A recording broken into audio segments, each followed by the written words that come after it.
Ici, tonton Marseille, toujours au cœur du terre-terre, on exclut pour la caméra endaout.com et Rapadanf. On est de retour une fois de plus, on est revenu revoir l'homme qu'on appelle la crime. Hein? C'est un mec, je vous dis, ce type-là, il est sans langue de bois. On a fait une première vidéo, il a mis tout le monde d'accord. Et là, devant la caméra de tonton Marseille, il va nous parler des projets qui arrivent, les projets qui sont déjà sortis, le van qui tourne un peu partout dans toute la France, qui vient de Marseille, qui vient de Paris, qui vient de... Trop parler peut tuer. Comment vas-tu tout simplement? Ça va, tranquille. Ça fait plaisir. Fatigué à mort, t'as vu? C'est ce que j'allais dire là. C'est ce que j'allais te dire. J'allais dire la crime, mais t'es fatigué. Qu'est-ce qui se passe? C'est le rap qui te fatigue un peu ou quoi? C'est la tournée, poteau. C'est trop de travail. Je t'ai dit, j'ai jamais travaillé de ma vie, moi. Ça veut dire, c'est du surmenage. Tu te lèves le matin, tu vas filocher un plan, tu te lèves à 6h tous les matins. Mais dès que t'as filoché à 8h, tu rentres, tu dors jusqu'à 14h. Mais là, poteau, c'est. Aujourd'hui, t'es quand même un bel exemple. Tu dis, moi, j'ai jamais travaillé de ma vie. Mais il y a quand même des jeunes qui t'aiment, qui t'apprécient. Le fait de leur dire ça là, est-ce que c'est pas aussi de les inciter un peu à ne pas au travail, à ne pas aller au travail? Après, je te dis la vérité, mais ça, c'est autre chose. Moi, regarde, voilà, tonton, quand j'ai un petit, il est devant moi, je lui dis qu'il faut qu'il respecte sa mère, que pour lui, il faut qu'il travaille, t'as vu, pour assurer son avenir, parce que t'as vu, tout ça, c'est ta mère, tu vas te retrouver dans un cyclone où tu pourras jamais sortir. Tu vois. Mais par contre, dans mes chansons, je dis, j'assume quand je dis au petit d'aller casser des bijouteries. Tu comprends? Ça veut dire que je les incite pas directement, mais sur la tête de la mère, je les comprends. Ça, tu veux me dire cette phrase, tu l'as dit dans une chanson? Ouais, je l'ai dit dans une chanson. C'est un feat que j'ai fait avec Ken Arcana qui va sortir dans mon prochain street. Et je le dis. Et j'assume. Et tu regrettes pas cette phrase? Je regrette pas, poteau. Mais parce que moi, je les comprends, je suis passé par là. Ça veut dire que je suis pas fier de ce que j'ai fait, mais j'ai des raisons qui font que je l'ai fait. Je l'ai pas fait pour le souci de m'acheter une paire de baskets, pour le souci d'aller dire aux gens j'ai fait ça. T'as vu, je l'ai fait parce que moi j'avais 11 ans, j'étais dehors mon frère. Moi ma famille, moi j'avais 14 ans, j'avais mon appartement. J'ai fait toute la France, moi j'ai vagabondé comme un chien. Ça veut dire ce que j'ai fait, je l'ai fait pour moi. J'ai des amis, ils sont avec moi, t'as vu ici, là maintenant, sur eux maintenant. J'allais faire des choses tout seul moi. J'avais pas besoin de prouver aux gens. Tu comprends ce que je veux dire? Maintenant il y a des gens qui sont dans la merde frère, qui t'arrachent des bras, qui te coupent des têtes, qui te font des choses. Moi il y a des gens, je les comprends poteau. Ça veut dire qu'après, t'as vu, respecter l'être humain, il faut. T'as vu, faire du mal à autrui, c'est pas bon. Je comprends tout à fait. T'as vu, l'aider, je comprends tout à fait. J'ai acquis beaucoup de maturité, tout ça, je comprends. Mais les problèmes des gens, frère, c'est pas moi qui a. Despo, il a dit une belle phrase. C'est pas moi qui paie leur loyer, c'est pas moi qui les habille. Voilà, c'est-à-dire à des gens, ils ont des problèmes, frère. Qu'est-ce que tu veux que j'y fasse, moi? Je les comprends et même il y en a pour certains, je cautionne. Tu vois, moi, franchement, c'est vrai que tu vois, quand je t'écoute, je dis en tant que rappeur, la crime, c'est un vrai rappeur. Il déchire et tout ça, tout. Mais quand tu viens de me dire, oui. J'ai dit une phrase dans un feat avec Ken Arcana pour d'aller cacher la bijouterie. Là, pour moi, personnellement, je reconnais plus la crème. Ouais. Je me dis, attends, c'est vrai que tu as quand même une époque de délinquant, tout ça, tout. Mais si aujourd'hui, la crime, t'es marié, t'as un enfant, il y a un rappeur qui... Ouais. C'est un exemple. Si aujourd'hui t'es marié, t'as un enfant, t'as un jeune dans la rue qui dit à ton fils, va casser ça là, il vient te voir, il est en prison, tu vas te dire, hey, mon fils, pourquoi t'écoutes cette personne-là? Donc, tu peux pas. Aujourd'hui, tu as un exemple aujourd'hui, la crème. Je comprends, frérot. Après, c'est pour ça que je crois que peut-être les jeunes, ils m'aiment bien aussi, poteau. Moi, je suis vrai, je dis. Mais par contre, ce petit-là, à qui je parle, je l'ai en face de moi, frérot. Moi, je pourrais pas lui dire, va casser, c'est bien. Je te le dis, moi, en face de lui, je pourrais pas. Je parle avec lui, je lui explique, ta maman, elle va bien, le truc, c'est les. Voilà, il faut, t'as vu, il faut être un homme. Ça va être un échange, quoi, vraiment. C'est normal, poteau. Je peux pas l'inciter, moi, de face à toi, de toi à moi, je peux pas l'inciter à lui dire, va faire ça, va faire ça. De toute façon, j'ai jamais été comme ça, mon frère. Moi, j'ai fait mes choses, je t'ai dit, parce que j'avais mal. J'avais besoin de faire ces choses-là, tu comprends? Ça veut dire, à la rigueur. Est-ce qu'aujourd'hui, ces choses que tu as fait dans le passé, tu es capable aujourd'hui de les faire si tu es dans le besoin? Mais c'est normal, poteau. Donc la fin justifie les moyens. Mais il n'y a même pas que ça, il y a d'autres problèmes aussi dans la vie. Moi, là aujourd'hui, je fais de la musique là. J'essaie de rapporter quelque chose de vrai aux gens et t'as vu, alhamdoulilah, pour que je m'en sorte un petit peu, t'as vu. Mais si demain ça va pas, poteau, j'ai une vie, j'ai eu une vie avant, hein. Je me vois pas des tire-palettes, tout ça, je me vois pas, frérot. Ah bon? Bah ouais. Mais je suis entier, mais t'as vu, c'est ça le truc aussi, c'est que moi, t'as vu, je suis un être humain par entière, frérot. Tout à fait. Tu vois, avec mes défauts, mes qualités, poteau. C'est la crime, les frérots, c'est la crime. Il était temps qu'il soit devant la caméra de tonton Marseille de endaout.com. J'espère, je te déçois pas, frérot. Non, tu me déçois pas, au contraire. C'est moi. On est là, le public est là pour te connaître, justement, voilà, parce que, en fait, on pense connaître une personne dans la musique, mais il n'y a pas que dans la musique aussi. Devant le visuel, on peut aussi connaître la personne. On est là pour te connaître, pour rentrer profondément dans ce cœur-là, et on sait que comment ça peut bientôt arrive dans les bacs, un album, un projet très très lourd, ça tu vas faire très très mal, tu vois vraiment. Et j'aimerais te poser une question, peut-être tu vas te fâcher. Est-ce que pour ce projet-là, t'attends quelque chose de la part de Skyrock?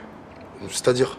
Est-ce que t'attends un Planète Rap? T'attends quelque chose? Non, mais de toute façon, si j'aurais attendu un Planète Rap, ça aurait été négocié. Tu vois ce que je veux dire? Mais j'en ai pas besoin. Ça veut dire c'est un street album que je sors, mais j'en ai pas besoin. Là, ce street, c'est vraiment l'attente des gens qui m'écoutent et qui en ont marre un peu que je retarde mes projets, que truc, t'as vu? C'est-à-dire là, celui-là, je le sors. je veux voir où j'en suis par rapport à mon public qui me suit. Je veux voir là, vraiment si ça marche pas. T'as compris? Je me suis pas travesti, je les ai pas volés les gens. Je vais faire un CD où il y a 18 titres, 18 bastos parce que j'ai fait plus de 30 titres et j'ai mis les 18 meilleurs. C'est un street, j'aurais pu en mettre 12. Tu vois ce que je veux dire? J'ai envoyé 4 clips, je vais en envoyer encore 2-3. T'as vu? C'est-à-dire je mets des moyens dans ce que je fais. Je vais en Sicile, j'ai été en Espagne, t'as vu? Je veux pas trop en dire non plus. J'ai fait des choses, tu vois, j'ai mis des moyens, du temps, j'ai mis de mon amour pour ces gens. Tu vois ce que je veux dire?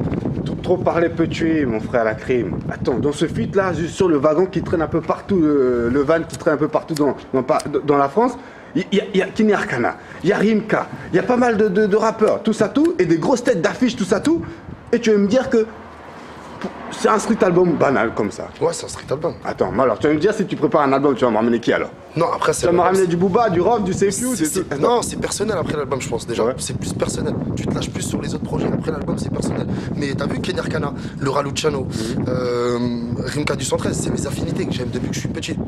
Et là, tu remarques que dans la première interview que je t'ai parlé, justement, je me rejoins. Tu vois ce que je veux dire? C'est vraiment ce que j'écoutais avant. Non, ça veut dire c'est des feats d'amour alors. En fait. Eh ouais, poto. C'est des feats d'affinité, poto.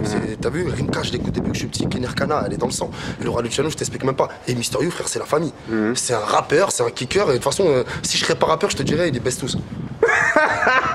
Ah oh. Et tu matches pas ton mot, tes mots là? Non, mais normal. Mais chacun est rappeur et comme ça. T'as vu, quand j'entends Booba, il rappe, il dit ça. Rof, il dit ça. Tu vois, tout le monde dit ça un peu. C'est une compétition un peu. T'es un boxeur, donc t'es le meilleur. You, c'est le meilleur du rap français. Et il le dit lui-même, non? Tout à fait, ouais. Donc, voilà, attrape You si tu peux. Allez, et toi, ce sera quoi? La crime Non, moi, t'as vu, c'est la crime tout simplement, frérot. Moi, je te jure que. Tu vois. Et après, il y a un truc aussi, j'ai remarqué, j'ai jamais poussé les gens à écouter. C'est les gens qui sont venus tout seuls. C'est moi, c'est ça qui me donne de la force à moi. C'est que j'ai jamais voulu, tu sais, faire le démarcheur. À me dire, la musique, il faut que je réussisse. T'as vu? Comme ceux qui rappent depuis 10 ans, qui se sont dit, finalement, je vais en faire mon métier, je vais en faire ma vie, j'aimerais, ce serait un rêve. Tu vois? Moi, c'est tout seul, ça a été malgré moi. C'est là que je te dis qu'en fait, je suis l'attente des gens. T'as mis combien de temps pour sortir un peu ce projet-là? Ce projet, j'ai mis du temps. Mais j'ai mis du temps dans la mesure où je savais pas trop où j'en étais, je connais pas la musique. C'est-à-dire, ouais, je sais faire des musiques, après il faut les presser, il faut les trucs, je connais rien de tout ça. Tout ça, tout. Voilà, je connais rien de tout ça. Mais après, on va dire depuis 6 mois, j'ai recommencé le projet à zéro. Ça veut dire j'avais déjà un projet, il y avait 8-10 titres que j'avais fait depuis un an. Mais là, il y a 6 mois, j'ai tout jeté à la poubelle, j'ai tout recommencé. J'ai gardé que le feat avec Rimka et Mister You. Et je suis reparti à zéro. Donc j'ai fait Kenny, j'ai fait Luch, j'ai fait Athéna aussi. Ouais, la chanteuse là. Ouais, super chanteuse pour moi, t'as vu, je lui fais un gros big up aussi. Et après, voilà, tout le reste c'est des solos. Et je les ai construits en même pas 3 mois là. En même pas 3 mois, justement. Même pas 3 mois. J'ai construit là les 15 morceaux. Tout justement cette fatigue énorme devant ce visage là. Ouais. Et c'est vrai que comment ça s'appelle donc aujourd'hui, tu vis maintenant à Marseille, c'est ça un peu? Je vis à Marseille, mais 50% du temps. Je vis à Marseille, je vis un peu à Paris, je vis un peu à Toulouse aussi, je vis à Montpellier, je vis à Lyon, je vis en Espagne. Et donc on peut dire quasiment t'es un international un Exactement. C'est-à-dire même dans mon rap, t'as vu, je te le dis, j'habite dans le 9-4. Je viens du 9-4. C'est-à-dire je suis 9-4 dans mon rap. Mais je représente pas le 9-4 moi. Je représente tous ceux qui se sentent représentés en moi. Que ce soit un Lyonnais, que ce soit un Bordelais, que ce soit un Toulousain, que ce soit un truc. C'est pour ça, moi, t'as vu, je suis pas un rappeur. C'est s'identifier, ouais, dit que la police, ouais, faire des clips avec, tu sais, des mecs pleins et tout, tac. Tu verras jamais ça dans mes clips, moi. Je fais des scénarios, j'essaie d'aller dans des endroits, faire voyager un peu les gens, tu vois. C'est un autre truc. En fait, t'essaies d'apporter un autre univers que les autres rappeurs. Bien sûr. Vraiment, tu veux vraiment de toute façon, il faut se démarquer. C'est un coffret qu'il faut avoir. Et alors, et de quoi tu parles un peu dans ces trucs? Un exemple, regarde. Un mec comme Rimka.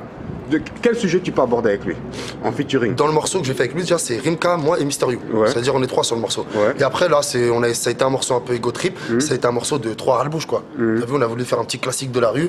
C'est un morceau ego trip. Il y a des putains de punchlines. Moi, je suis un rappeur centré punchline, avec des jeux de mots. J'essaie de faire des rimes assez mignonnes, mettre un peu de flow et toujours à rester dans le vécu, dans les réalités de la vie, qu'elles soient bonnes ou mauvaises. Tu vois ce que je veux dire? Mais et c'est vrai que comment ça s'appelle?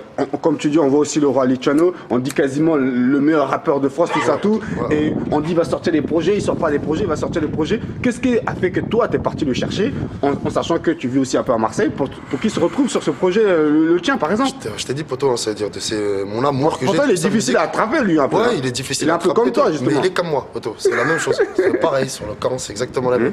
Et après, voilà, c'est lui aussi, il a écouté mes sons, il aime bien ce que je fais, moi j'aime trop ce qu'il fait, donc à un moment donné, il fallait qu'on s'attrape. Et quand j'ai parlé avec lui, c'était très important pour moi qu'il figure sur ce projet, et pas un autre. Mais après, je vais pas te mentir, sur les autres projets, il y sera, le Luciano.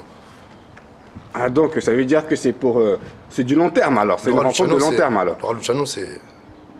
C'est la famille. Mais c'est vrai que, comment ça s'appelle, tu te retrouves quand même à Marseille, la deuxième ville de France où il y a des gros piliers du rap français, tout ça, tout. Pourquoi on n'en retrouve pas d'autres davantage sur ce projet-là? Bah, je pense que déjà, Kenny Arcana et Laura Luciano, c'est bien. C'est parce que j'ai 4 featuring rap. J'ai Rimka, You, Athena, Kenny Arcana, Laura Luciano. Donc j'ai déjà 2 Marseillais. Donc si j'ai ramené un troisième, ça aurait fait un peu Marseille. Il faut pas oublier que je suis parisien aussi. Tu vois ce que je veux dire? Je suis parisien. J'ai pas ramené de Lyonnais, j'ai pas ramené de Bordelais, j'ai pas ramené de Toulousain. Tu vois? Donc et puis question Marseille, je vais écouter ce que j'écoute depuis que je suis petit. Ça veut dire voilà, Kenny Arcana, c'est pas non plus, tu vois, mais c'est quelqu'un qui me touche, tu vois, humainement déjà, et par son combat. Et c'est pareil, elle est toute seule dans son rap, elle a son créneau, elle. T'as vu? Fallait que je la ramène. Très engagée. Donc fallait que je la ramène. Et Laura, fallait que je le ramène. Alors, et donc, tu t'abordes beaucoup de sujets à thème dedans, un peu dans ce projet-là, justement. À thème, moi j'ai dit, t'as vu, ça reste que la rue. Mais après. Pourquoi que la rue, justement? Parce que moi je vis dedans, et après je vais t'expliquer un bon truc, une philosophie de vie pour moi. Ouais. C'est que tout tourne autour de la rue. Tu te lèves le matin, tu prends ta douche, tu sors de chez toi. Donc la trahison, tu la vois dehors, l'amour, tu le vois dehors. Les problèmes, t'es confronté à eux dehors, tu vois ce que je veux dire, ton travail, tes échecs, ton bonheur, ta joie, tes rêves, tu vois, ça s'accomplit tout dehors. Et moi, j'ai vécu dehors. Donc, quand je vais te parler d'un moment je sais pas moi, d'une mort ou d'un enfant, ou je vais te parler de ma mère, ou tu vois, tout est centré par rapport à ça, tu vois, tout est centré par rapport à la rue. La rue, elle englobe tous les thèmes, pour moi. Donc après, déjà, quand je dis je, c'est vous, tu vois, c'est celui qui se ressent en moi, t'as vu, généralement. Pratiquement tout le temps même. Et après, j'ai des morceaux, par exemple, comme S'il vous plaît, qui parlent de moi, de ma simplicité. Tu vois, entre parenthèses, je me livre beaucoup dans ce morceau. La guerre, l'amour, la foi, t'as vu? C'est ce qui nous aide à tenir aujourd'hui. Tu vois, donc c'est un thème que j'ai abordé, mais ça reste toujours par rapport à la rue. Tu vois, moi, de toute façon, c'est ça qui m'a forgé, frérot. La crime. Qu'est-ce que tu penses un peu, et qu'est-ce que tu as pensé d'un peu du printemps arabe, toi, personnellement? C'est-à-dire le printemps arabe? Le printemps arabe où on a vu un peu